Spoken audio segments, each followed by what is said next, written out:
3, 2, 1. Got him. Alright, so it's time to take a look at the new submarine Paragon, and in this video I want to explore a couple of different things. One, of course, how strong the Paragon is, and I want to talk a bit about its ability, its submerged mode, to see how good it actually is at buffing other towers, and I want to take an all-around look at what we got here.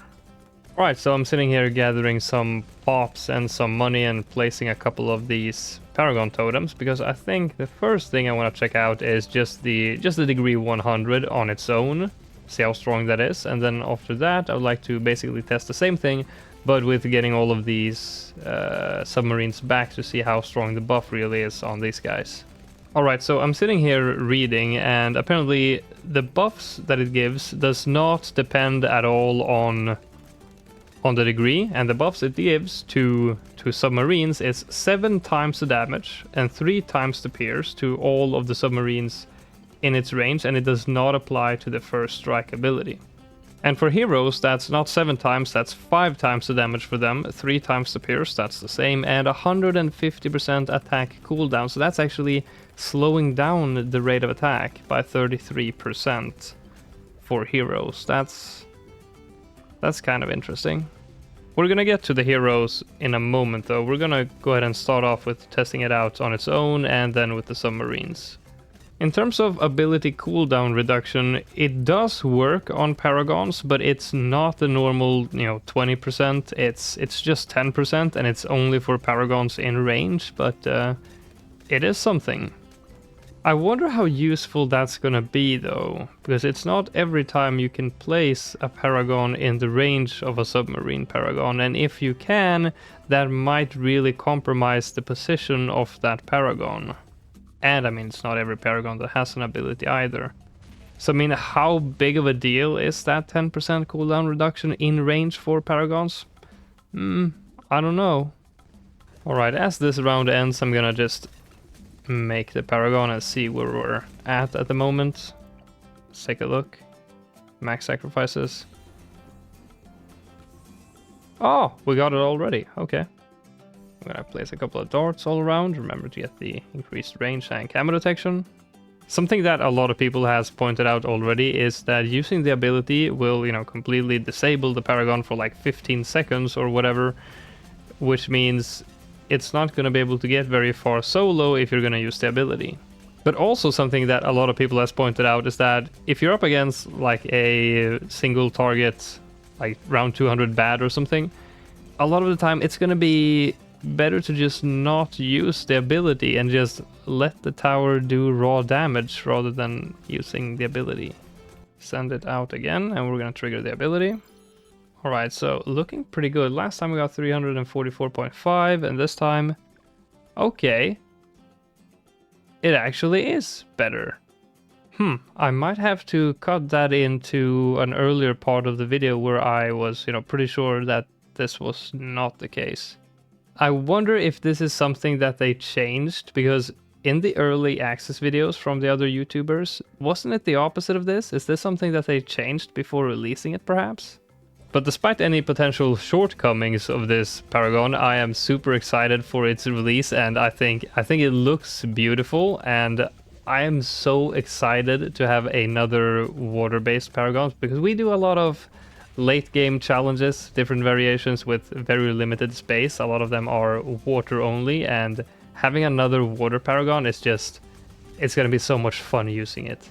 And I'm also very excited to hear that a new water tower is coming, because we only have two. We only have the boat and the submarine, and well, I guess Pat can also be placed on the water, and we have water heroes, but in terms of just normal towers, we only have two.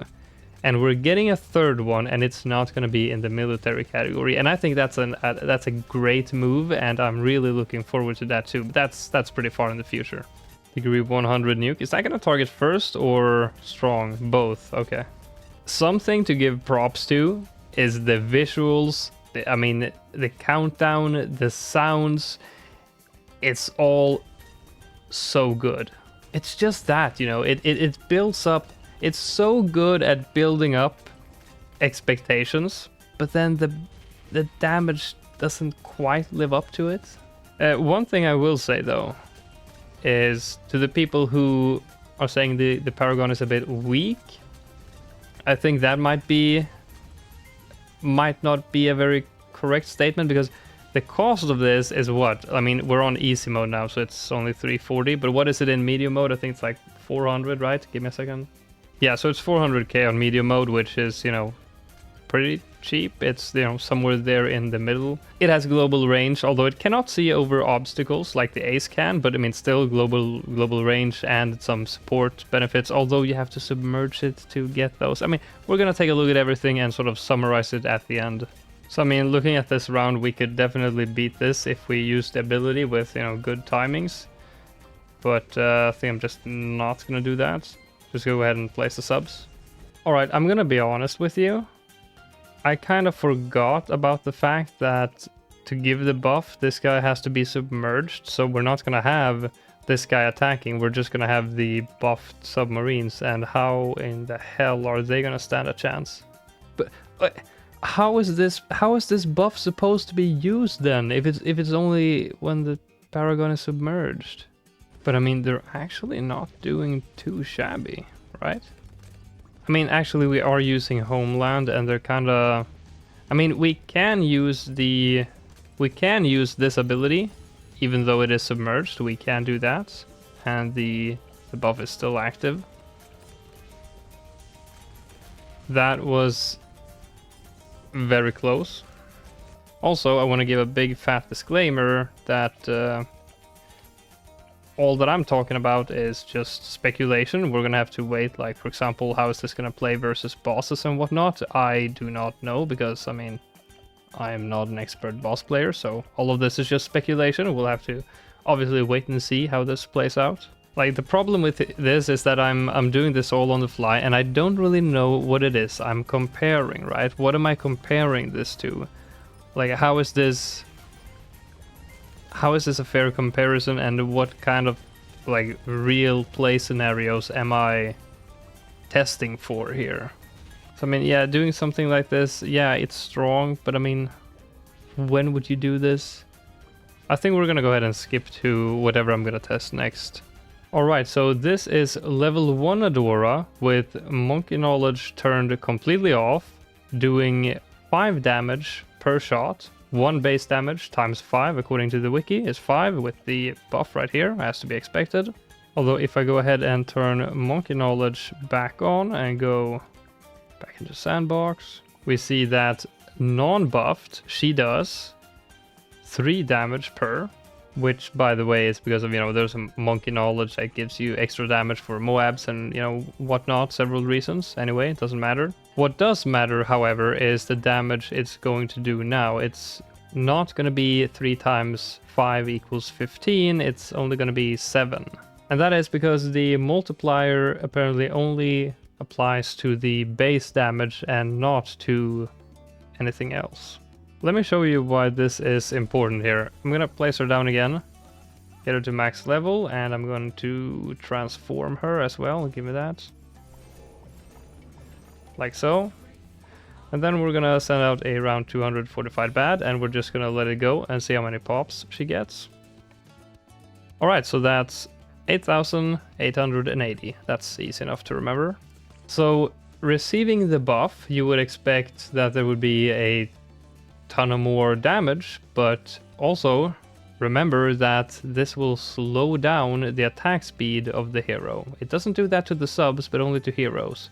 Last time I got 8,880, and this time 9,384, so that is more, but not by much. Let's do it again with a couple of more buffs and debuffs involved to get a more, you know, real-life scenario, okay? The important thing here that's going to end up making, you know, the whole point of these tests is the damage that is added by the True Sun God buff and the Alchemist. Because those damage points are not going to be multiplied by the sub-Paragon. So, because those numbers do not get multiplied, but her speed still gets decreased, it's not going to do any good. Alright, final number, 54k 537. Alright, so we're gonna reset the pop count and send it out once more and see how it does. Are you ready? Are you ready for the big reveal? Last time we had 54.5k and this time 39.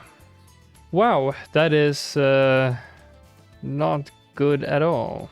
It's basically like a jar of pickles on steroids, yeah?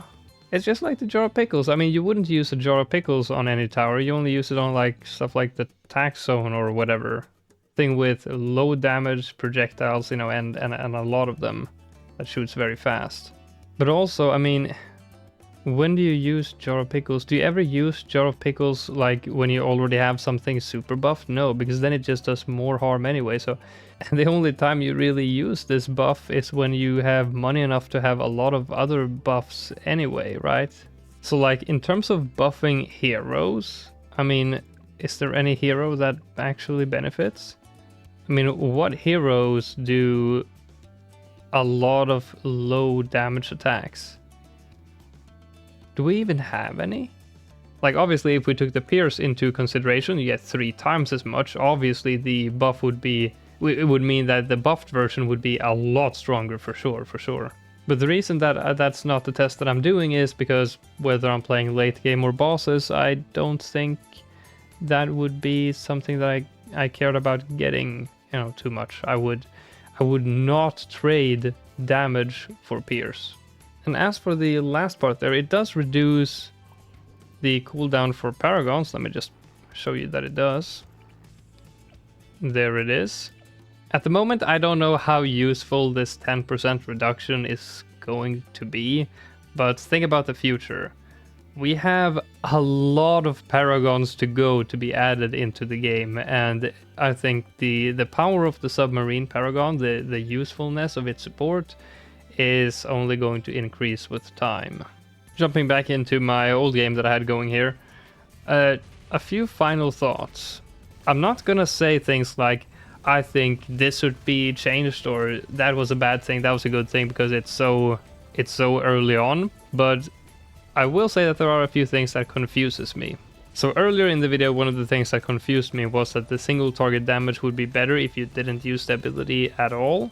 But turns out that was wrong from the testing we did. It is actually better single target if you do use the ability.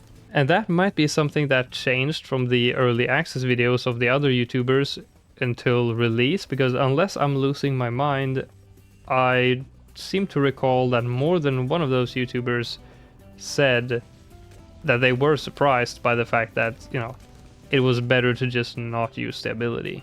So it might have been something that was changed based on the feedback of the early access video. So upon release, that was already fixed. So that's great. So apparently that's not a concern anymore. But something that still does confuse me is the buffing of the heroes. It's basically like a huge jar of pickles. And it's kind of sad that this is going to be acting like a nerf in a lot of like real scenarios here.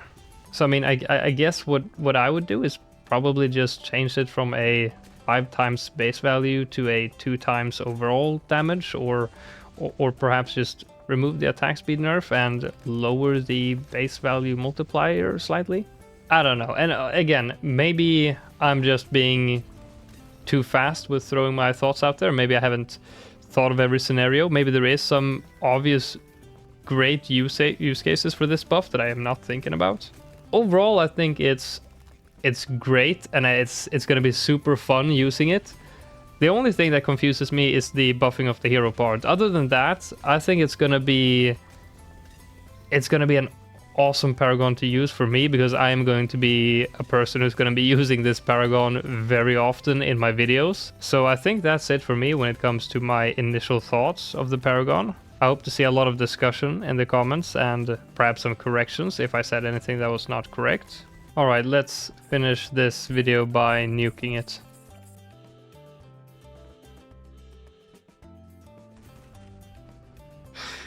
It worked better against the red balloon, dude.